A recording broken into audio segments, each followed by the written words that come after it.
എനിക്കെല്ലാം അറിയാം. നീ ആരുടെ കള്ളം പറയുന്നത്? എന്നെ പറ്റിക്കാൻ നമുക്ക് ആ സൈഡിലോട്ട് പോയി നോക്കാം. ആ സൈഡിലാ വീടുള്ള എല്ലാരും കൂടെ. തെക്കേത്തരത്തിലെ ശ്രീധരന്റെ മോള് ഏജ് അറ്റൻഡ് ചെയ്ത് വരുന്നോടാ കഴിക്കാനായിട്ട്. അല്ല, അവര് പോകുന്നതിൽ കാര്യമുണ്ടെന്ന് വെക്കാൻ. താനെന്തിനാ പോന്നേ? മാഡം മുമ്പിലോട്ട് പോക്കോ, ഞാനൊരു ചെറിയ മൂക്കി പൊടി കൊടുത്തു. അവിടെയാണെന്ന് തോന്നില്ല. ഇവിടെ നമുക്ക് നോക്കാം, അങ്ങോട്ട് പോയിട്ട്. ശരി, ടീച്ചർ കൊള്ളാലോ.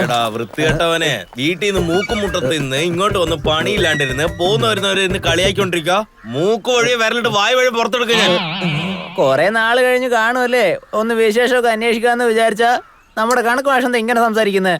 ബോംബെയിൽ നിനക്ക് ഇത് തന്നെയായിരുന്നോടാ പണി? ഹലോ, അവിടെ സാൻഡൽ ബിസിനസ് ആയിരുന്നു. ഏയ് റാസ്കൽ, സാൻഡൽ ബിസിനസ് ആയിരുന്നടോ. ചാണകത്തിൽ പുഴു കണ്ടുപിടിക്കാൻ അറിയാത്ത ഇവനാണോ അവിടെ പോയി സാൻഡിൽ ബിസിനസ്? അതെ കണക്ക് മാഷെ, നിങ്ങൾ ഇവിടെ വിളിച്ചിരുത്തിയാൻ എന്നെ ചെരുപ്പൂരി അടിക്കണം. നിങ്ങൾ അവരുടെ കൂടെ തന്നെ പോയിക്കോ, ദയവേത് പോ. അങ്ങനെ വാടാ വഴിക്ക്. അവന്റെ ഒരു പുച്ഛം കണ്ടില്ലേ? എന്താണ് നോക്കി നിൽക്കുന്നേ? ചായ ഒഴിക്കടാ. ഓവറായിരുന്നു മാഡം, അതുകൊണ്ടാ ഇച്ചിരി ഡോസേജ് ഒക്കെ കൊടുത്തിട്ട് മിണ്ടാണ്ട് ഇങ്ങോട്ട് പോകുന്നത്.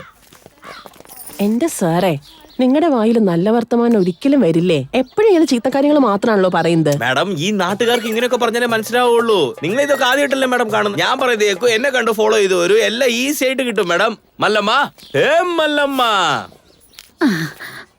ഞാനാണ് മല്ലമ്മ, നമ്മുടെ സ്കൂൾ ടീച്ചർ. നിങ്ങളുടെ മോൻ എന്തിയാ മല്ലമ്മ? എന്റെ മകൻ എങ്ങോട്ടെങ്കിലും പോകുന്നു. അവനെ സ്കൂളിലോട്ട് വിളിച്ചോണ്ട് പോകാൻ വന്നതാ. ഞാൻ എന്തിനാ അങ്ങോട്ട് അയക്കുന്നത്? കേട്ടോ മാഡം? അയ്യോ, അവൻ നന്നായിട്ട് പഠിച്ച് നല്ലൊരു ജോലി കിട്ടിയാൽ നിങ്ങൾക്ക് തന്നെയല്ലേ നല്ലത്. വയലില് ജോലി എടുത്ത 50 ഉറുപ്യ കിട്ടും. പള്ളിക്കൂടത്തിൽ അയച്ചാ എന്ത് കിട്ടാനാ പറയേ? മാഡം, ഇവരുടെ വിധി തന്നെ ഇങ്ങനെയാ. നിങ്ങൾ എന്തൊക്കെ സംസാരിച്ചാലും ഇവര് സ്കൂളിലോട്ട് പിള്ളേരെ അയക്കത്തില്ല.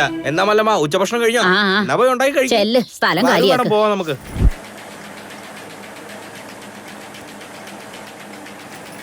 ഇത് തന്നെയല്ലേ? നമസ്കാരം അമ്മ.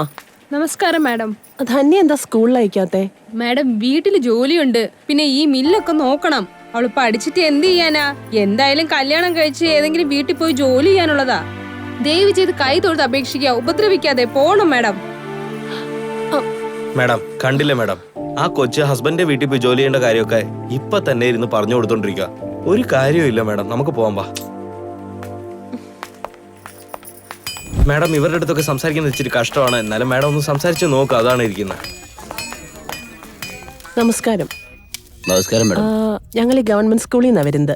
രാജു ഒരുപാട് നാളായിട്ട് സ്കൂളിൽ വരുന്നില്ലല്ലോ, എന്താ അവനെ അയക്കാത്തെ? ഇത് നോക്കിയേ, അവന് സ്കൂളിലേക്ക് അയച്ചിട്ട് അവൻ ഡോക്ടർ ആകാനും പോകുന്നില്ല, എഞ്ചിനീയർ ആകാനും പോകുന്നില്ല.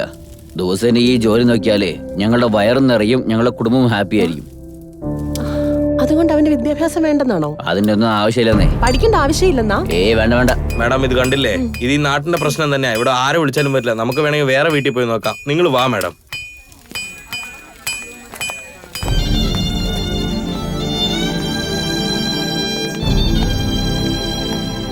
ഇത് നോക്ക് ടീച്ചറെ, ഇങ്ങനെയൊന്നും പറഞ്ഞാൽ ഇവർക്കൊന്നും മനസ്സിലാവില്ല. ഈ സിസ്റ്റം ഒട്ടും മാറാനും പോകുന്നില്ല. സിസ്റ്റം ചേഞ്ച് ചെയ്താലേ പറ്റൂ. വരുന്നവര് വരട്ടെ, പോകുന്നവര് പൊയ്ക്കോട്ടെ എന്ന് വിചാരിക്കാൻ ഇത് ആശ്രമമൊന്നുമല്ല, സ്കൂളാണ്. സർക്കാർ നമുക്ക് ശമ്പളം തരുന്നത് ഇങ്ങനത്തെ കുട്ടികളെ പഠിപ്പിക്കാൻ കൂടിയാ. ഇതിനെന്താ ചെയ്യേണ്ടതെന്ന് എനിക്ക് നന്നായിട്ട് അറിയാം.